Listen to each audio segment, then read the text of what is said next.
whenever the FCC proposes new rules, they always hold an initial vote, and then after hearing from the public for a couple of months, they hold one last final vote. Now, after the FCC voted to kill net neutrality in a 2-to-1 vote, it's only been a week or so, but the public has already made their position overwhelmingly clear. They want the FCC to leave the internet alone. In fact, 2.6 million comments have been submitted to the FCC, the overwhelming majority of which are in support of net neutrality. So the question is, have they began to tweak their proposal at all? Have they edited the text to take into account the public's concerns about net neutrality if these new rules go through? Well, not really. So The Verge explains, we were only able to spot a handful of changes in the main text of the proposal, and many of them seem to be the Commission blowing its own horn. In a few locations, the Commission added information related to a net neutrality court decision that came down on May 1st, after the publication of its first draft. That sounds logical on the surface, since the court upheld the Title II classification for internet providers, but the proposal only briefly brings that up. Instead, it pulls in bits of dissenting opinions from 2 different judges on the case. In the first instance, the Commission includes an excerpt from a judge's dissent arguing that the Title II classification is illegal. In the second instance, the updated proposal includes a dissent from the same court saying that net neutrality rules could violate internet providers' First Amendment rights unless those internet providers are regional monopolies, which is generally the case. These excerpts are mostly meant to lend credence to Pai's argument that Title II isn't legally sound classification for internet providers. Though that issue isn't fully decided, it never hit the Supreme Court. It's been upheld so far. The biggest addition to this version of the proposal is a new paragraph pointing out a legal curiosity, that internet service providers may be able to avoid Title II classification entirely by electing to provide a curated internet experience. Imagine a service that just let you access sports sites. The Commission also takes a step back to ask how its jurisdiction will be affected by stripping away the Title II designation of internet providers, and this proposal very slightly expands provisions of the 2015 net neutrality order that the Commission might keep. That is, should it decide to hang on to anything at all. Should that happen, the Commission now proposes hanging on to definitions and provisions meant to avoid impacting ISPs' rights or obligations with respect to other laws or safety and security considerations. It's not much, but it shows a touch more consideration towards the possibility of keeping some rules on the books. And that's basically it. There are also several new pages in the proposal's appendix, but those are mostly statements and dissents that the commissioners issued during the vote last week.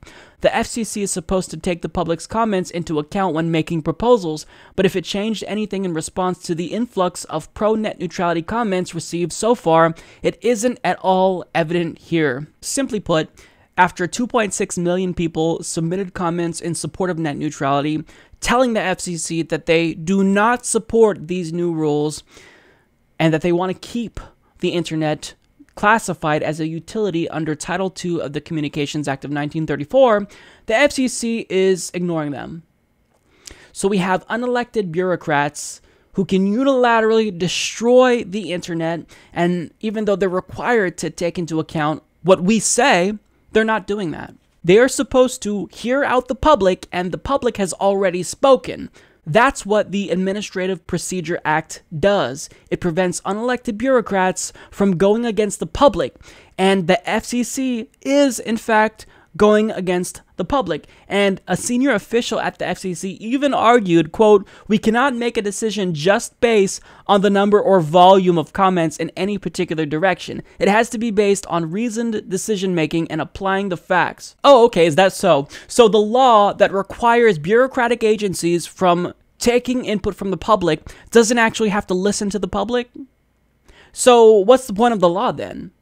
This law has been in place for a very long time, the Administrative Procedure Act, to make sure that unelected bureaucrats do not undermine the will of the people, and the FCC is undermining the will of the people. 2.6 million people submitted complaints to the FCC, and there would be even more if the FCC wasn't using propaganda and Orwellian doublespeak. But most people who aren't concerned with net neutrality don't know what net neutrality even means or what it's about.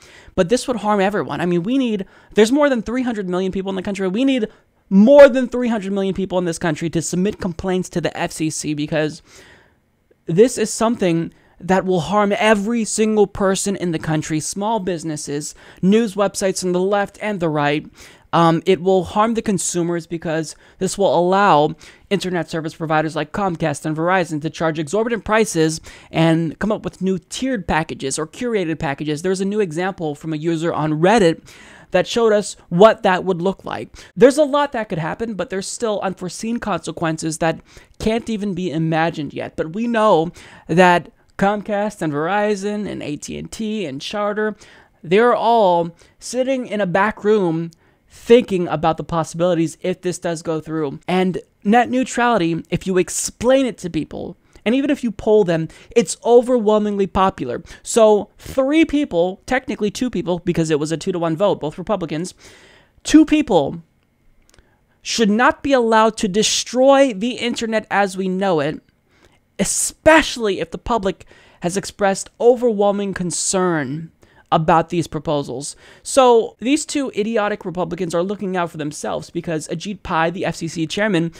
used to serve as an attorney for Verizon. And if you don't think he will be rewarded handsomely when he gets out with a really nice job and some bonuses, you are horribly mistaken. So he doesn't care about ruining the internet for everyone if it means looking out for himself and getting a job. Meanwhile, these ISPs will be laughing to the bank.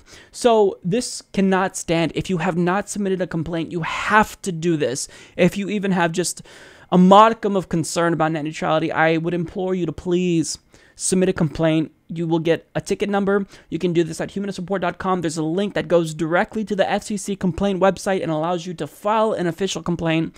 You need to call them, write them. We have to do everything that we possibly can right now because this is dangerous. This is really, I think, the most threatened the internet ever was.